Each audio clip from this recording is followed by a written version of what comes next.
Oke, bismillahirrahmanirrahim. Assalamualaikum warahmatullahi wabarakatuh. Waalaikumsalam warahmatullahi wabarakatuh. Alhamdulillahirabbil alamin wa kafa allazi an'ama alaina wa hada wallazi amarona bittiba'i millati Ibrahim hanifah. Wassalatu wassalamu ala nabiyil mustafa sayyidina wa maulana Muhammadin al-mujtaba wal muktafa wa ala alihi wa sahbihi alisidqi wal wafa. Alhamdulillah adik-adik semuanya, pada kesempatan siang hari ini saya ingin memberikan materi kepada adik-adik terkait membangun akhlak mulia di era milenial. Nah, untuk adik-adik tadi udah saya kirimkan ya PPT-nya di grup.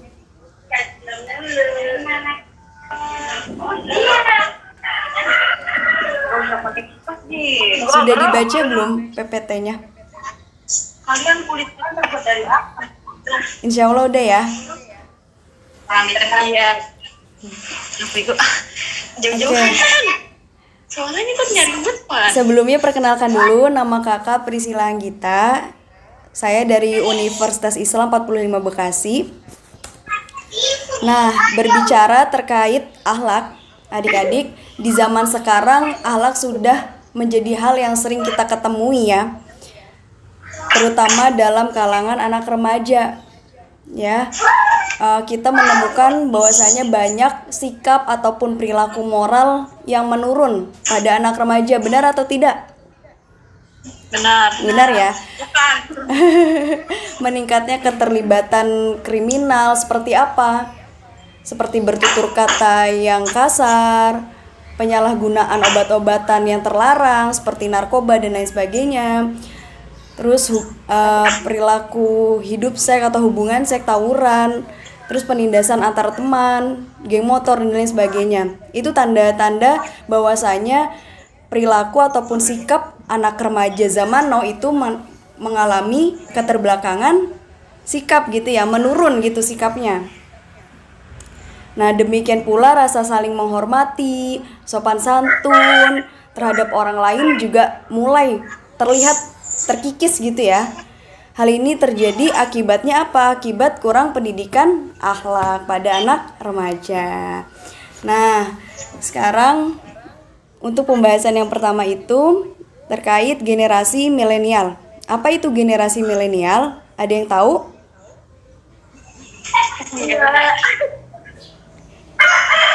Generasi milenial mana ya nih? Apa itu generasi milenial? Yaitu orang yang lahir pada kisaran tahun 1980 sampai dengan 2000-an. Ya, generasi milenial ini adalah generasi yang melek akan iptek, ilmu pengetahuan teknologi. Karena pada era ini komputer mulai booming, video games ataupun game-game streaming, gadget, smartphone, dan internet tuh mulai booming pada zaman sekarang gitu ya. Terus apalagi teman-teman tahu nggak tanda-tanda apa yang dialami generasi milenial saat ini? Ditandai dengan apa? Ada yang bisa jawab?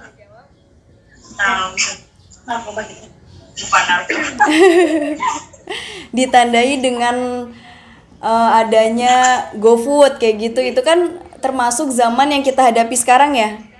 Apa-apa serba online, apa-apa serba instan, serba mudah gitu ya. Benar nggak? Nah, tapi teman-teman, hal-hal tersebut juga bisa memberikan dampak negatif ya. Walaupun zaman ini berkembang semakin mudah, semakin instan, tapi itu juga memiliki dampak yang negatif untuk kita gitu ya. Seperti kita menjadi orang yang tidak mandiri, terus antisosial karena sekarang serba online gitu ya. Untuk tidak tatap muka, ya udahlah online aja gitu, sehingga kita menjadi generasi yang tidak mandiri. Seperti itu ya. Nah, selanjutnya itu ada akhlak menurut istilah seperti dikemukakan oleh Imam Al-Ghazali. Akhlak adalah suatu sifat yang tertanam dalam jiwa yang daripadanya timbul perbuatan-perbuatan dengan mudah dengan tidak memerlukan pertimbangan pikiran. Nah, Coba saya ingin bertanya, apakah akhlak secara otomatis terbentuk dalam diri kita? Oh, Ayo, ada yang bisa menjawab? coba kau ulangi. Apakah akhlak secara otomatis itu terbentuk dalam diri kita? Ya. Iya? Iya atau tidak? Tidak. Tidak ya. Akhlak itu terjadi karena adanya proses belajar ataupun pembiasaan. Ya, ketika kita terbiasa dengan akhlak-akhlak buruk, misalkan kita terbiasa dengan mencuri, dengan mencontek, semuanya bakalan tertanam dalam diri kita gitu. Kita akan melakukan hal seperti itu di kemudian kelak gitu ya. Tapi kalau misalkan kita menanamnya itu baik, hal-hal baik dalam diri kita, ya kita akan mendapatkan feedbacknya juga gitu. Seperti dalam kiasan dikatakan, man yazro yasud, barang siapa yang menanam, ia akan mengetam. Kalau misalkan kita menanam hal kebaikan, pasti kita akan mendapatkan buahnya, buah kebaikan gitu ya. Bahkan sebaliknya seperti itu.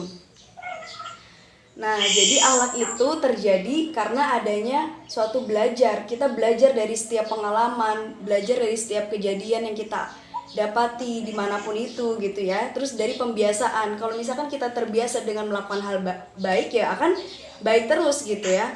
Tapi kalau misalkan kita terbiasa dengan melakukan hal buruk, ya akan tertanamnya buruk gitu. Seperti itu, paham ya adik-adik ya?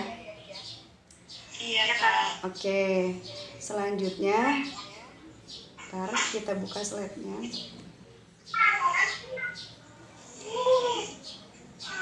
Nah, membangun akhlak mulia menurut Din Syamsuddin, lingkungan juga menjadi faktor terpenting yang mempengaruhi akhlak, tidak hanya pendidikan sekolah saja.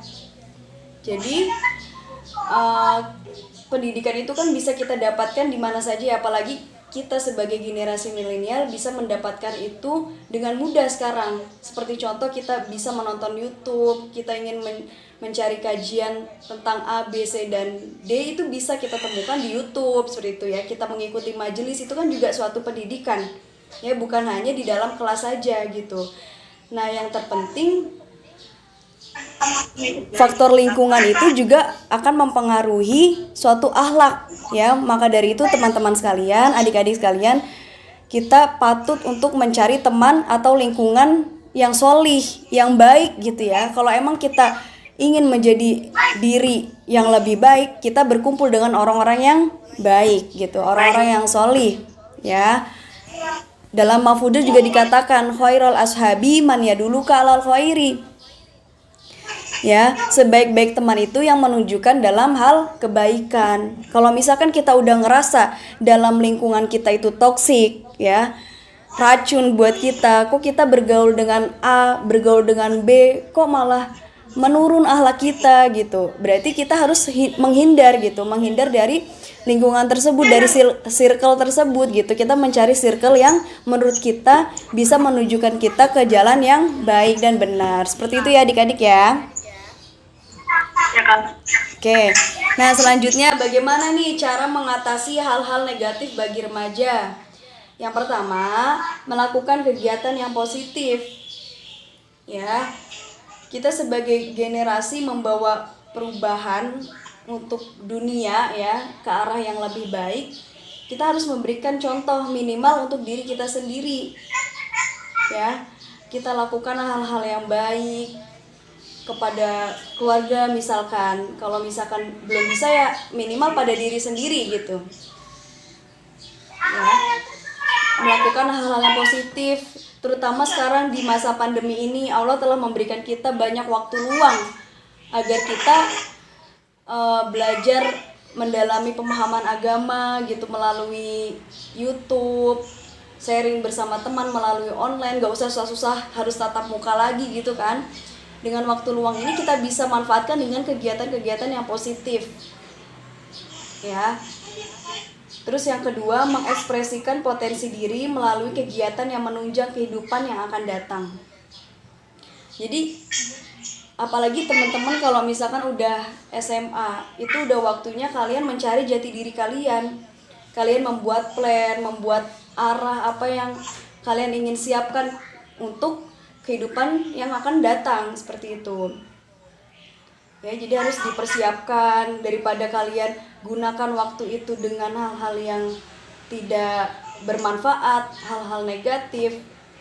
Mending kalian membuat plan, membuat arah kemana saya akan pergi gitu, kemana saya akan membawa diri saya gitu ya, biar terhindar dari hal-hal negatif gitu. Jadi kita selalu berpikir positif.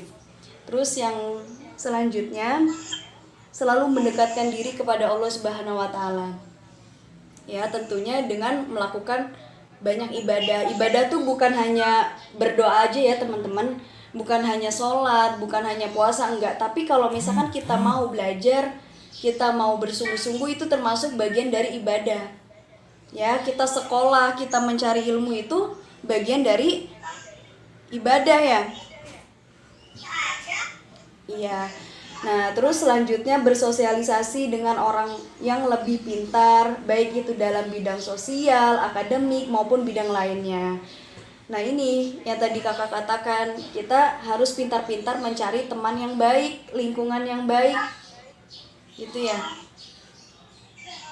Jangan yang toksik ya, racun gitu ya.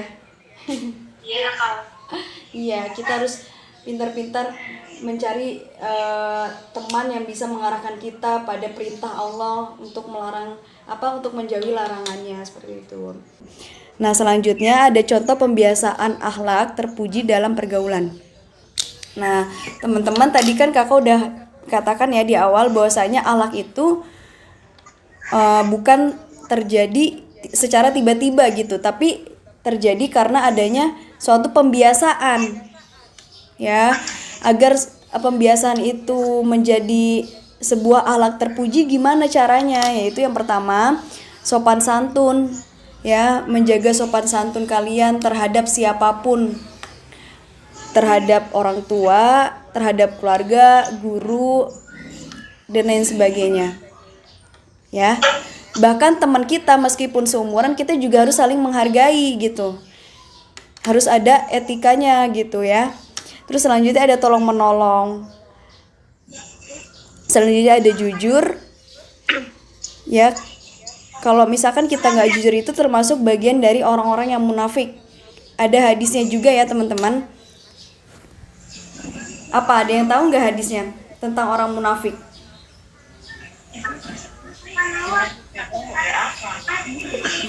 Nggak tahu ya? Seperti dalam hadis dikatakan, ayatul munafiki salasun, iza haddasa kadzaba, wa iza wa'ada akhlafa, wa iza tu'mina khona. Rasulullah SAW bersabda, tanda-tanda orang munafik itu ada 3. Jika ia berkata, ia akan berbohong. Apabila ia berjanji, akan mengingkari. Dan bila ia dipercaya, akan mengkhianati. Nah, kalau misalkan kalian sudah membiasakan diri kalian untuk bersikap tidak jujur, berarti itu kalian termasuk dalam golongan orang-orang yang munafik. Ya, maka dari itu pembiasaan akhlak terpuji dalam suatu pergaulan itu ya kita tanamkan perilaku jujur terhadap siapapun. Ya, ketika kita udah diberikan kepercayaan tapi kita malah nggak jujur, orang nggak akan percaya lagi nantinya. Terus selanjutnya ada adil. Kita harus bersikap adil. Ya, jangan pilih-pilih. Terus selanjutnya ada amanah. Ya, itu kalau misalkan kita nggak menjalankan amanah, kita juga termasuk orang-orang yang munafik. Ketika kita udah diberikan amanah, ya kita harus jalani gitu ya. Terus menjalankan syariat Islam, syariat agama. Tentu saja ketika kita sudah memiliki pondasi yang kuat, akhlak kita akan terbentuk gitu ya. Jadi kita harus beriman dulu, harus mensucikan diri kita. Kita harus tahu arahnya, wah ini hal yang baik buat kita, ya ambil. Kalau misalkan buruk, kita buang gitu ya. Jadi apa yang telah diperintahkan Allah, ya kita jalani. Apa yang dilarang, kita hindari, seperti itu. Itu namanya menjalankan syariat agama. Nah, sampai sini adik-adik ada yang ingin ditanyakan tidak? Ada yang ingin bertanya? Atau ingin ada yang berdiskusi? Biasanya kita relevan saja ngomongnya. Kalau nggak ada yang mau nanya, coba kakak mau tanya. Menurut adik-adik, kalau misalkan disuruh pilih, lebih baik orang itu punya akhlak dulu apa agama dulu? Akhlak. Akhlak dulu ya. Misalkan orang itu memiliki akhlak yang baik, tapi agamanya kurang. Atau sebaliknya, dia punya agamanya, pemahaman agamanya tuh baik, tapi akhlaknya kurang. Mending mana dulu tuh yang dikedepanin? Akhlak dulu ya. Alasannya apa? Siapa yang bisa mengajukan alasan? Iya benar. Ayo ngomongin ya. Enggak apa-apa dia. Ada yang bisa jawab? Sih tapi ngomongnya gitu. Dia lagi. Meska, coba gimana Meska?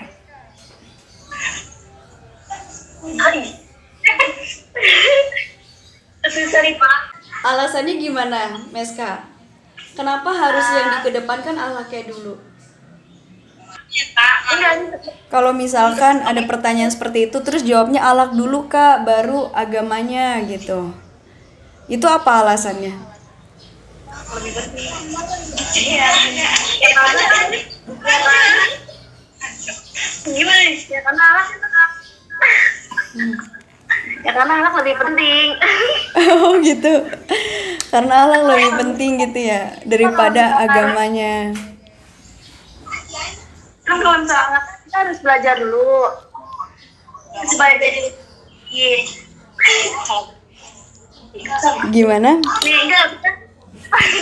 Ayo.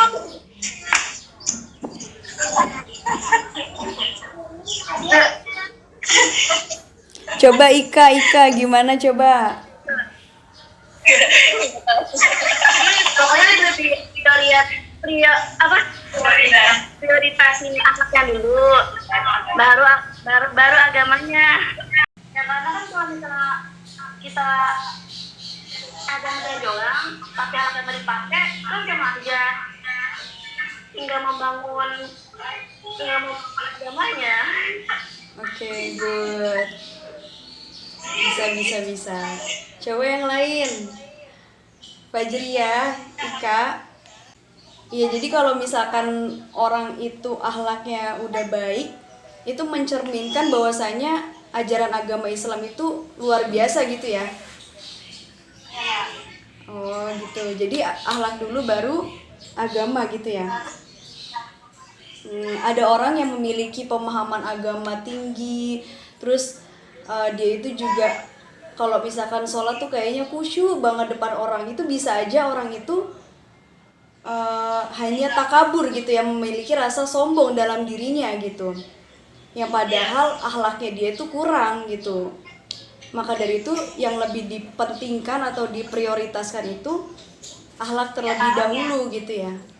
Karena ketika orang itu sudah memiliki akhlak yang baik, pasti udah mencerminkan bahwasanya wah seperti ini ya ajaran agama Islam tuh sangat bagus gitu, sangat luar biasa mengajarkan umatnya itu untuk melakukan perihal baik gitu dalam kehidupan sehari-hari gitu. Yang mana bisa dicontoh dengan orang lain ketika melihatnya gitu ya. Ya terkadang juga banyak ya adik-adik dalam perkembangan teknologi dan zaman sekarang, orientasi ataupun tujuan seseorang itu hanya pada kesuksesan mereka. Mereka hanya mengejar kesuksesan, hanya mengejar materi ataupun cuan ya, dan kekuasaan tanpa memikirkan akhlaknya gitu. Malah yang harus kita kedepankan seharusnya itu akhlak kita gitu, bukan hal-hal tersebut gitu ya, bukan harus kita menjadi orang besar, harus kita memiliki materi yang banyak, harus kita memiliki uang yang banyak, kekuasaan yang tinggi. Sama aja kalau misalkan kita tidak memiliki akhlak ya. Sebesar apapun jabatan kalian ya, setinggi apapun jabatan kalian, sebanyak apapun uang kalian, ketika kalian tidak memiliki akhlak, sama aja gitu, percuma. Dalam dunia kerja pun akan tidak banyak disukai oleh rekan kerja kita gitu. Tapi sebaliknya kalau kita menanamkan nilai-nilai akhlak itu baik dalam diri kita, terus kita pengaruhi orang-orang terdekat kita disukain dengan banyak orang gitu. Ya, benar nggak? Benar. Terus kalau misalkan kita ada yang bertanya, harus kepada siapakah kita jadikan figur akhlak gitu, biar kita tuh menjadi orang yang baik menurut ajaran agama Islam tuh kita harus mencontoh siapa, Kak? Jawabannya ada yang tahu mencontoh siapa? Harus mencontoh Rasulullah ya, Nabi Muhammad SAW. Karena ketika itu adik-adik, wahyu pertama yang diturunkan oleh Allah Subhanahu wa taala itu ayat apa? Surat Apa tuh, Nel? Al-Iqra. ya, Iqra ya, surat Al-Alaq ya. Pertama kali diturunkan wahyu Allah kepada Nabi Muhammad. Nah, di dalam surat Al-Alaq itu dikatakan bahwasanya kepada Nabi Muhammad bacalah gitu. Nabi Muhammad disuruh membaca. Membaca apa? Membaca di sini bukan hanya dalam teks saja gitu ya, dalam buku, dalam Iqra itu bukan hal seperti itu. Tapi Nabi Muhammad disuruh atau diperintahkan untuk membaca apa yang telah Allah ciptakan, apa yang ada di alam semesta. Seperti itu. Karena ketika turunnya wahyu pertama itu, keadaan masyarakat Arab itu mengalami keterbelakangan akhlak ataupun perilaku. Pernah dengar kan sebutan dengan Arab jahiliyah? Pernah ya? Jadi orang-orangnya itu memiliki keterbelakangan akhlak, merosotnya akhlak gitu. Maka dari itu Allah turunkan wahyu pertama kepada Nabi Muhammad SAW untuk memperbaiki perilaku umat manusia sampai sekarang ini gitu. Jadi alangkah baiknya ketika kita bertanya figur siapa yang patut kita contoh, Kak, dalam perubahan akhlak gitu. Ya, Nabi Muhammad SAW. Makanya PR kita harus banyak-banyak mencari ilmu itu gitu. Ya, melalui berbagai macam cara kita bisa melalui handphone kita manfaatkan dengan hal-hal positif gitu, mencari pendalaman agama yang lebih, seperti itu ya adik-adik ya. Mungkin sampai sini adik-adik udah paham ya. Iya, Kak. Pada intinya kalian harus memulai pada diri kalian sendiri ya, ntar kalian bisa amalkan kepada orang lain. Itu dengan cara apa? Dengan melakukan pembiasaan-pembiasaan yang tadi kakak telah sebutkan, seperti sopan santun, membiasakan diri untuk sopan santun terhadap sesama, terhadap teman, terhadap orang tua gitu ya. Terus tolong menolong, jujur, adil, amanah, menjalankan syariat agama Islam. Kak, saya belum ngerti apa sih yang dinamakan generasi milenial. Menurut kakak, jangan menurut buku.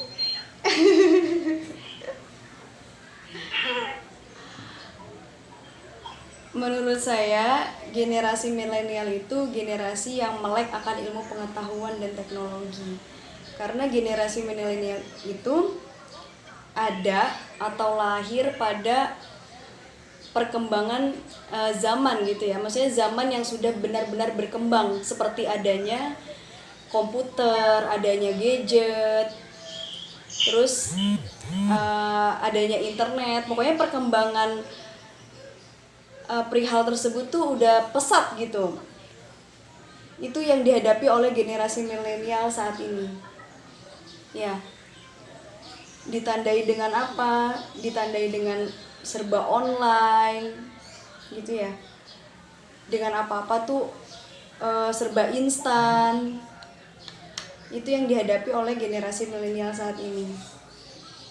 Jadi generasi milenial itu generasi yang lahir pada tahun 1980-an sampai tahun 2000-an.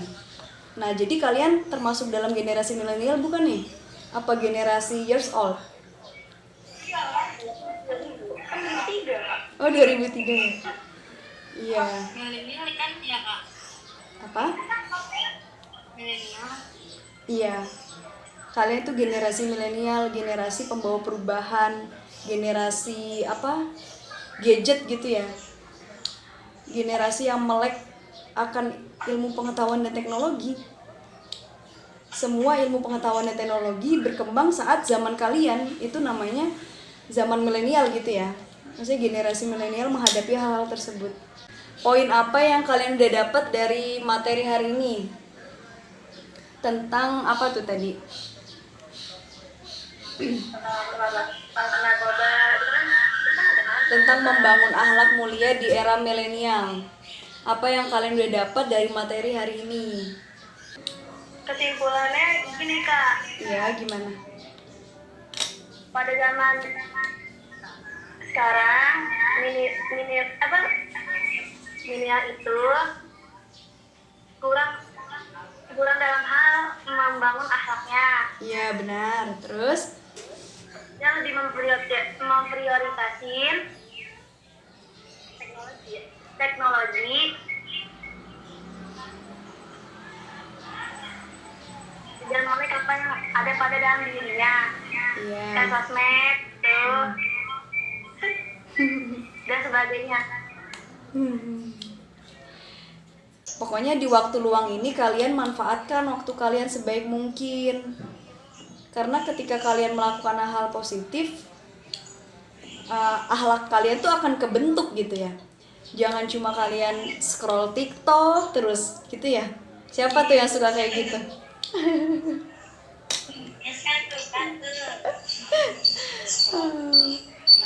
Kalau misalkan kalian sekarang menanamkan hal-hal seperti itu, ya kalian kesananya juga akan mendapatkan hal yang begitu aja gitu. Maksudnya nggak ada perubahan dalam diri kalian.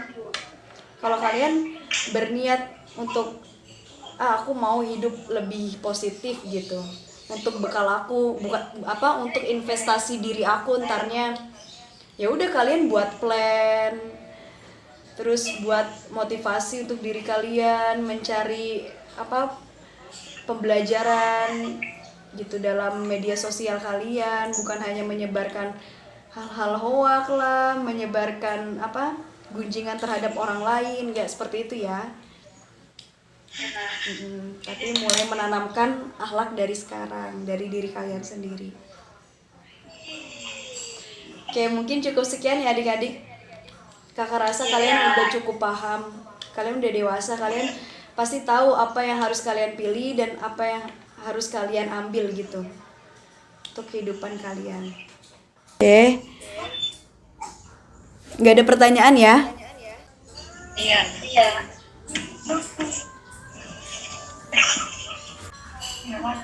Bagian.